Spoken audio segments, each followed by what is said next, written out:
नमस्कार साथियों। हमने स्वर पढ़ा था, व्यंजन पढ़ा था, स्वरों का विस्तार पूर्वक वर्गीकरण कर लिया, व्यंजनों का विस्तार पूर्वक वर्गीकरण कर लिया। अब हम पढ़ते हैं हिंदी के अन्य वर्ण। हिंदी के अन्य वर्ण कौन कौन से हैं, आइए दोस्तों मैं आपको एक बात बता देता हूँ कि अभी तक आपने मेरे YouTube channel Prince classes Nagaur को अभी तक सब्सक्राइब नहीं किया है तो प्लीज़ सब्सक्राइब जरूर करें और उसके पास में एक बेल आइकन है उसको भी प्रेस करें। उसको प्रेस करने के बाद आपके पास 3 ऑप्शन आएंगे, आपको ऑल वाले पर टच करना है ताकि मेरा जो भी नया वीडियो आए तुरंत आपको नोटिफिकेशन मिल जाएगा। आप पढ़ते रहे मेरे साथ हिंदी व्याकरण, इससे बेस्ट कोई नहीं पढ़ाएगा। आप मेरे साथ पढ़ते जाइए, हम पूरी हिंदी व्याकरण पढ़ेंगे विस्तार पूर्वक। आप देख सकते हो व्यंजन किस प्रकार पढ़े हैं और स्वर किस प्रकार पढ़े हैं और हम पढ़ रहे हैं हिंदी के अन्य वर्ण। आइए हिंदी के अन्य वर्ण। हिंदी के अन्य वर्ण कितने होते हैं, आइए एक एक को लेकर पढ़ते हैं। सबसे पहले है ए योग वहा। ए योग वहा कितने होते हैं, 2। ए योग 2 कौन कौन से, एक तो है ए, इसको बोलते हैं अनुस्वार। जो इसके ऊपर बिंदी लगती है ना इसको बोलते हैं अनुस्वार। और एक है इसको बोलते हैं विसर्ग। हमने जब पढ़ा था उच्चारण स्थान के आधार पर वर्णों का वर्गीकरण, उस समय हमने पढ़ा था कंठ के आधार पर ए आ के वर्ग और विसर्ग। विसर्ग यही होता है, इसको क्या बोलते हैं, विसर्ग। विसर्ग वाले वर्ण कंठ से बोले जाते हैं। समझ में आ गया। ए युवा कितने होते हैं, 2। कौन कौन से, ए है, इसको बोलते हैं अनुस्वार, इसको बोलते हैं विसर्ग। अगला है इस अयोग व स्वर की 2 बातें देखो। इनका प्रयोग व्यंजन वर्णों के साथ नहीं होता है, केवल स्वर के साथ उपयोग होते हैं। मतलब ये अयोग व स्वर है, एक है एक है, इसको कभी भी व्यंजन के साथ उपयोग नहीं होता है, ये हमेशा स्वर के साथ यूज होता है। स्वर कितने होते हैं, 11, व्यंजन 33। 33 के साथ यूज नहीं होता है बल्कि 11 स्वर के साथ इसका यूज होता है। अगली बात है इनकी सदैव 2 मात्रा मानी जाती है। 2 मात्रा, जिस प्रकार एक मात्रा के लिए हमने एक बार साइन पढ़ा था, चिन्ह पढ़ा था जब हम हिंदी की बेसिक जानकारी पढ़ रहे थे, तो ये चिन्ह है 2 मात्रा का और ये चिन्ह है 1 मात्रा का। अब देखो ए योग में हमेशा ही 2 मात्रा मानी जाती है। ए योग स्वर में कितनी मात्रा मानी जाती है, 2। अब देखो पहला तो हो गया हमारा ए योग, अन्य वर्णों में पहला होगा ए योग, दूसरा है संयुक्ताक्षर। संयुक्ताक्षर संधि विच्छेद है संयुक्त प्लस अक्षर। संयुक्त का मतलब है एक से ज्यादा, मतलब 2-3 मिलकर एक बनता है, उसे क्या बोलते हैं, संयुक्त। वे वर्ण जिसमें कम से कम उनमें 2 व्यंजन व 1 स्वर होता है। संयुक्त अक्षर किसे कहते हैं, जिसमें कम से कम 2 तो व्यंजन और 1 स्वर, उसे क्या कहते हैं, उसे कहते हैं संयुक्त अक्षर, उसे कहते हैं संयुक्त अक्षर। अब देखो कौन कौन से संयुक्त अक्षर होते हैं, 4। जब हमने पढ़ा था व्यंजन, मैंने यहाँ पर व्यंजन लिखे थे 33, नीचे वाली लाइन थी क्षेत्र और उसको मैंने रेड पर बंद किया था और फिर मैंने बताया था ये है संयुक्त अक्षर। अब देखो संयुक्त अक्षर कितने होते हैं, 4। 1 2 3 4 क्षेत्र। अब देखो इसका विस्तार, ये किस किस से मिलकर बना है, 6 के प्लस से प्लस ए, ये के ही अधूरा, से ही अधूरा, ए पूरा, के प्लस से प्लस ए मिलकर बना है 6। ते अधूरा, रे अधूरा, ते प्लस रे प्लस ए, त्रे बना है। ये हम इसको गलत बोलते हैं, इसका सही नाम है जे, हम बोलते हैं गे। जे है, गे उच्चारण शुद्ध है, जे उच्चारण शुद्ध है। अब देखो गे, जे अधूरा, ये अधूरा प्लस ए, ये किससे मिलकर बना है जे, ये ए से मिलकर बना है ये। अब अगला श्रे, से रे प्लस ए, इससे मिलकर बना है श्रे।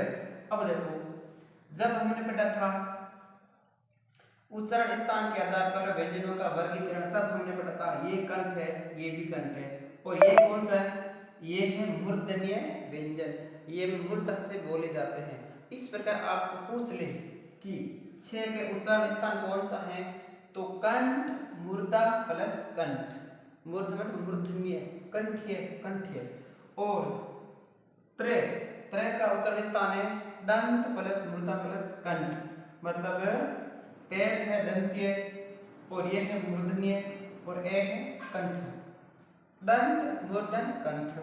अगला है गे, इसका उच्चारण स्थान है तालु प्लस कंठ, मतलब ये भी तालु, ये भी तालु, ये है कंठ। अगला श्रे, श्रे से प्लस है, ये तालु मूर्धा कंठ, इसका उच्चारण स्थान पूछ ले तो आपको ये बताना है।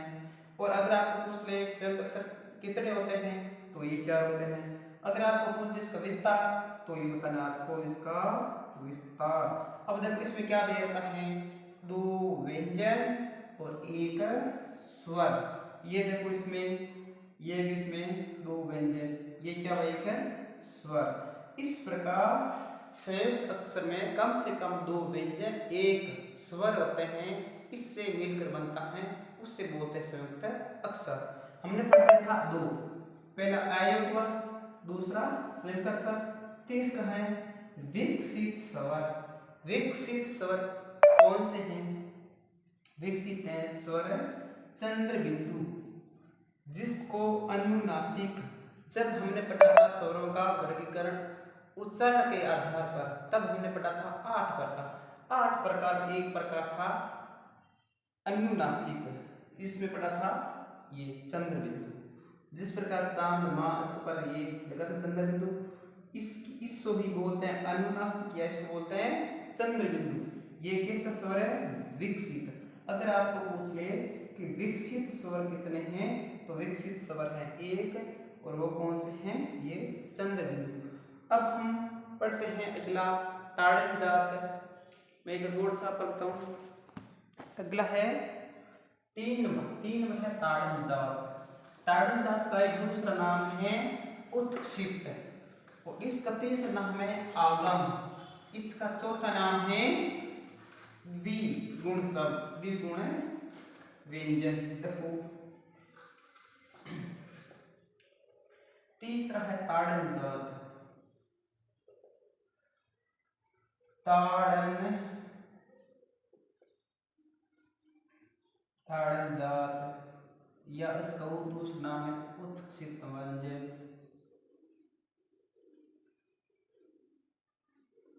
ये इसका नाम है आगम, ये इसका नाम है द्विगुण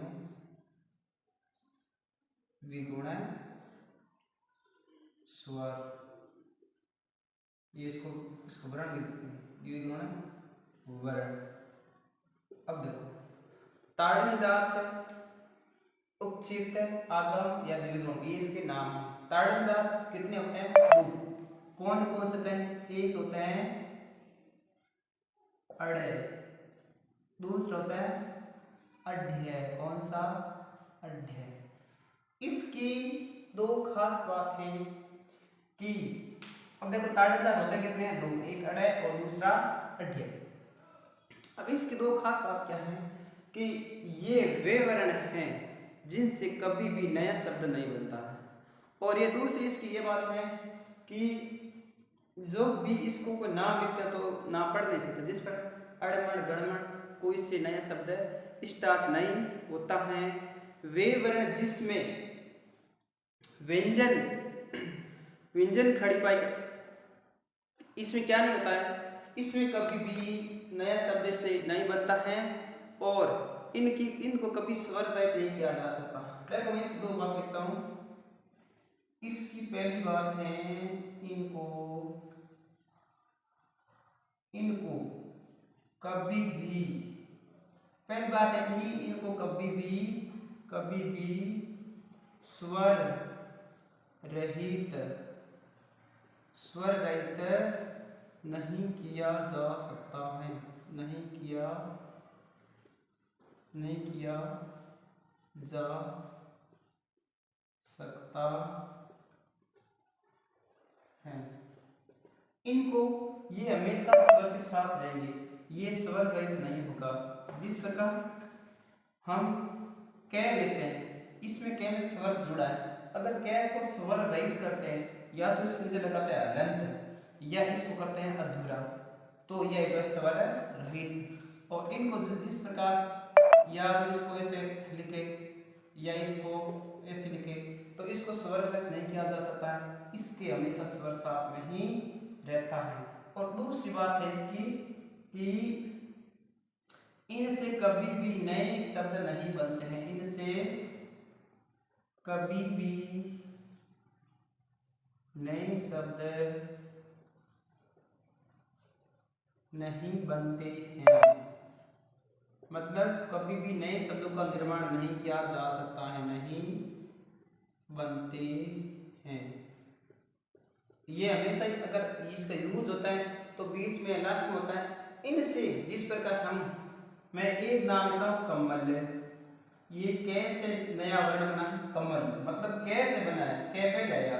जिस पर इसको ले तो ये अड़ मण क्या है पता नहीं, ये क्या ढड़ अड्ढे मण ये क्या है। इस प्रकार ये दोनों क्या है गलत, कमल क्या है सही है। इस प्रकार ये इसकी दो खास बातें हैं कि इनसे कभी भी नए शब्दों का निर्माण नहीं होता है। अगर आपको पूछते ताड़नजात स्वर कितने, ताड़नजात वर्ण कितने होते हैं, दो। कौन कौन से, अड़ अड्ढे, इनकी दो बातें याद रखना है। और ताड़नजात इसका दूसरा नाम उच्छित आगम द्विगुण वर्ण। इनसे पहले हमने पढ़ा था विकसित, विकसित कितना था एक, कौन सा चंद्रबिंदु। इनसे पहले पढ़ा ए युग्वा, संयुक्त स्वर, संयुक्त स्वर कितने चार, ए युग्वा दो और ताड़नजात दो। अगला है हमारा चौथा पॉइंट है आगत वर्ण।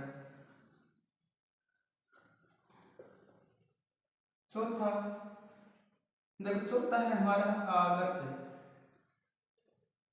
आगत या इसका नाम है मेहमान वर्ण, मेहमान वर्ण। इसका तीसरा नाम है आगत मेहमान या अर्ध बिंदु। कौन सा है अर्ध बिंदु, अर्ध बिंदु वर्ण। अर्ध बिंदु वर्ण कौन से होते हैं, देखो जब हमने पढ़ा था एक होता है चंद्र बिंदु, चंद्र बिंदु होता पूरा, और जब चंद्र बिंदु के ऊपर बिंदी नहीं लगती है तो उसको बोलता है अर्ध बिंदु। अब अर्ध बिंदु कौन से होते हैं, कोई बात मैं बताता हूँ। इसका दूसरा नाम है आगत मेहमान अर्ध बिंदु वर्ण, और ये होते हैं, इसका एक और नाम है, इसको बोलते हैं विदेशी वर्ण। कौन सा, विदेशी वर्ण, क्योंकि ये है हमारे देश का नहीं है, ये हमने विदेशों से लिया है। अब देखो इसके उदाहरण, अब इस उदाहरण कौन से, जिस प्रकार हम लिखते हैं उदाहरण, पहले तो बताता हूँ उदाहरण है कौन सा। उदाहरण है ये कितना होता है एक, ये है अगत वर्ण। इसके उदाहरण जिस प्रकार मैं लिखता हूँ कॉलेज, कॉलेज, दूसरी लिखता हूँ हॉस्पिटल,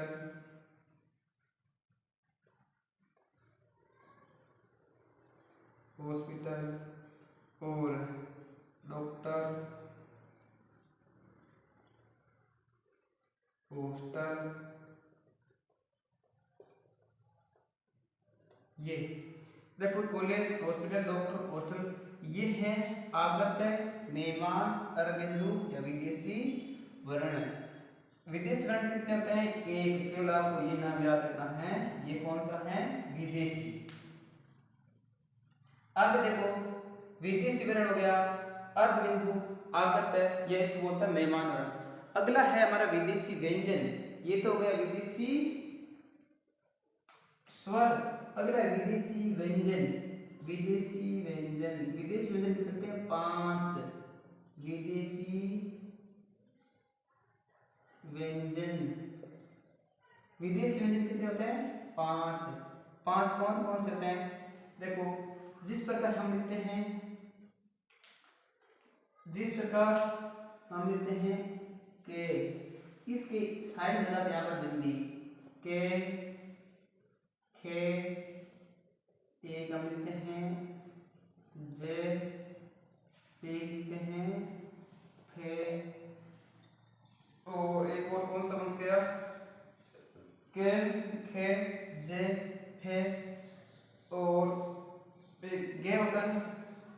ये 5 होते हैं विदेशी व्यंजन। कितने होते हैं? 5 होते हैं।